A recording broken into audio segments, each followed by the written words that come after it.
ડેડિયાપાડામાં ધારાસભ્ય ચૈતર વસાવાની ધરપકડ થયા બાદ તેના ઘેરા પ્રત્યાઘાત પડ્યા હતા. ધારાસભ્ય ચૈતર વસાવાના સમર્થકો અને આમ આદમી પાર્ટીના કાર્યકરો મોટી સંખ્યામાં મોડી રાત સુધી પોલીસ સ્ટેશને એકઠા થયા હતા. પોલીસ સાથે તેમનું ઘર્ષણ થયું હતું અને આ મામલે હવે વકીલો પણ મેદાને આવ્યા છે.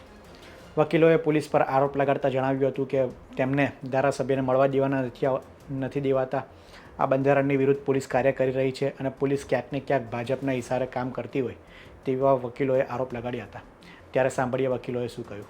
રાજપીપળા પોલીસ સ્ટેશનમાં જે ચેતરભાઈ વસાવા એમએલએને જે પોલીસ ધરપકડ કરીને લાવેલી છે, અમે એક વકીલના નાતે એમને મળવા માટે પ્રયત્ન કર્યા, પણ અહીંનું પોલીસ ખાતું એટલું નફટ છે કે અમારા વકીલનો જે કાયદો છે, અમારો જે રાઇટ્સ છે એનું ઉલ્લંઘન કરેલું છે અને અમને મળવા દીધેલા નથી.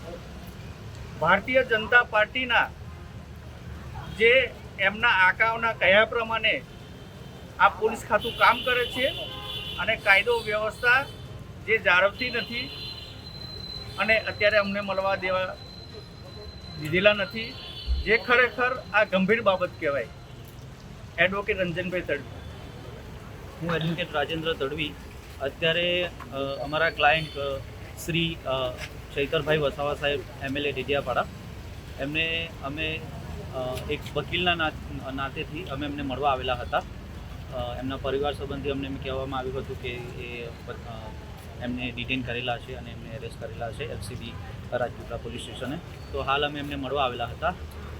આપણું ભારતનું બંધારણ પણ એવું કહે છે કે જે કંઈક લીગલ રેમેડી હોય એ આપણા જે કંઈ એરેસ્ટ પર્સન હોય એમને મળવી જોઈએ, પણ અહીંયા એવું દેખાઈ રહેલું છે કે આપણા જે બંધારણને ઉપર પર જઈને પોલીસ પોતાનું કાર્ય રહી ગઈ છે. બીએનએસએસની ધારા 338માં પણ એવું કહેવામાં આવેલું છે કે એરેસ્ટ પર્સનને એના જે રાઇટ્સ છે એ મળવા જોઈએ. તો અહીંયા મહાજનથી એવું લાગી રહેલું છે કે પોલીસ પોતાને બંધારણથી ઉપરવટ જઈને આ જે કાર્ય કર્યો એ સતત ગેરબંધારણીય છે. અને શ્રી ચૈતરભાઈ વસાવા જે જનતાના ચૂંટાયેલા પ્રતિનિધિ હોવા છતાં જો એમના કોન્સ્ટિટ્યુશનલ રાઇટ્સનું વાયોલેશન થતું હોય તો એક સામાન્ય જનતાનું શું તે તમે જોઈ શકો છો.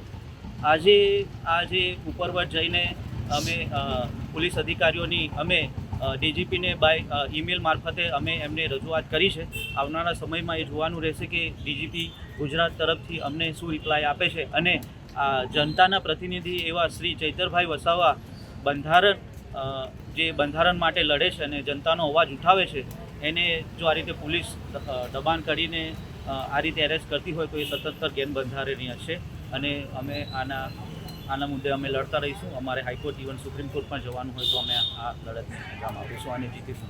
જોવા આ મામલે સાંસદ મનસુખ વસાવાનું પણ નિવેદન આવ્યું છે.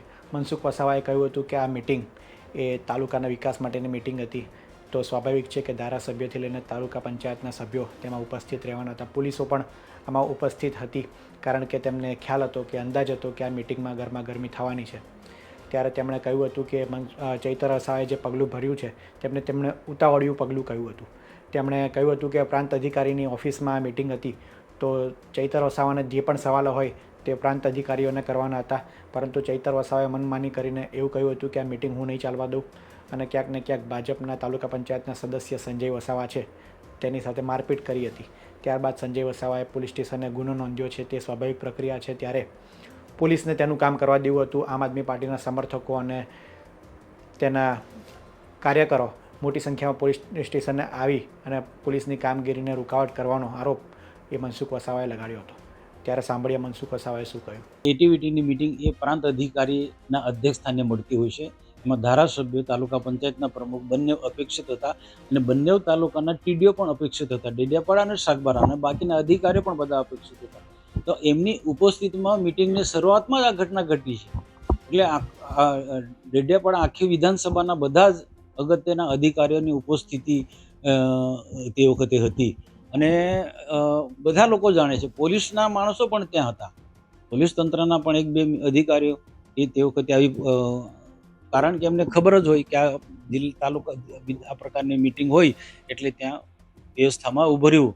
એટલે આજે ઘટના કોઈ ભાજપ પ્રેરિત કે પછી કોઈ વ્યક્તિગત રીતના કોકને હેરાન કરવાના ઈરાદાથી આ મિટિંગ હતી જ નથી. સરકારી વહીવટીતંત્રની મિટિંગ હતી અને ચૈતરભાઈએ હંમેશા એવું કીધું કે મારી મિટિંગ નથી ચાલવા દેવી, અને આ તો બહુ યોગ્ય નથી.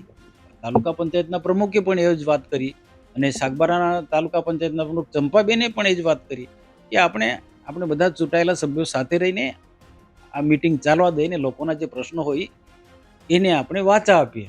એ તો હવે પ્રાંત હતા, પ્રાંતને એમણે પૂછવું જોઈએ, તે મિટિંગમાં જ પૂછવું જોઈતું હતું કે ભાઈ આજની મિટિંગમાં અપેક્ષિત સભ્યો કોણ કોણ છે, તો એનો પ્રાંત જવાબ આપી શકતા. હવે મિટિંગના ચાલુ થતા પહેલા જ આ પ્રકારના પ્રશ્નો ઊભા કરે છે, એ ગેરવ્યાજબી છે એમની વાત. એને ઉતાવળું પગલું છે. એને પૂછવું જોઈએ કે આજની મિટિંગમાં અપેક્ષિત સભ્યો કોણ કોણ છે, તો એ જવાબ પ્રાંત પાસે લેવાનું હતું. તાલુકા પંચાયતના પ્રમુખ સંજયભાઈ કે ચંપાબેન પાસે આ જવાબ લેવાની કોઈ જરૂર નથી.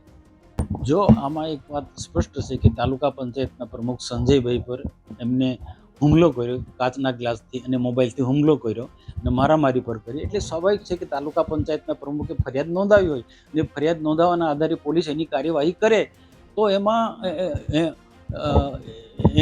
પોલીસને એની કાર્યવાહી એને કરવા દેવા જોઈએ હતી.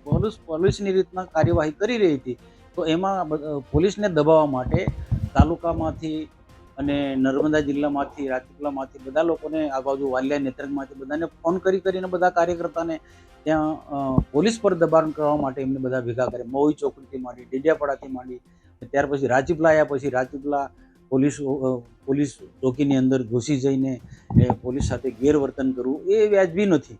પોલીસને કામ કરવા દેવું હતું અને તમારે જે જવાબ બચાવમાં જે વાત કરવાની હતી તે કહેવાની હતી, પણ આ રીતના પોલીસને દબાણ લાવે એ યોગ્ય નથી. આગામી સમયમાં હવે આ મામલે શું થાય છે તે જોવાનું રહ્યું. પોલીસ ચૈતર વસાવાને કોર્ટમાં રજૂ કરે છે, ત્યારબાદ કોર્ટ તેને જામીન આપે છે કે રિમાન્ડ એ મંજૂર રાખે છે તે જોવાનું રહ્યું. પોલીસ શું માંગણી કરે છે, અને ડેડિયાપાડામાં તો અત્યારે ગરમીભર્યું વાતાવરણ છે, ત્યારે આ મામલે હવે આગામી સમયમાં શું થાય છે તે જોવાનું રહ્યું. આ મામલે આપનું શું કહેવું છે તેમને કોમેન્ટમાં જરૂર જણાવશો. આ વિડીયોમાં હાલ આટલું જ. ધન્યવાદ.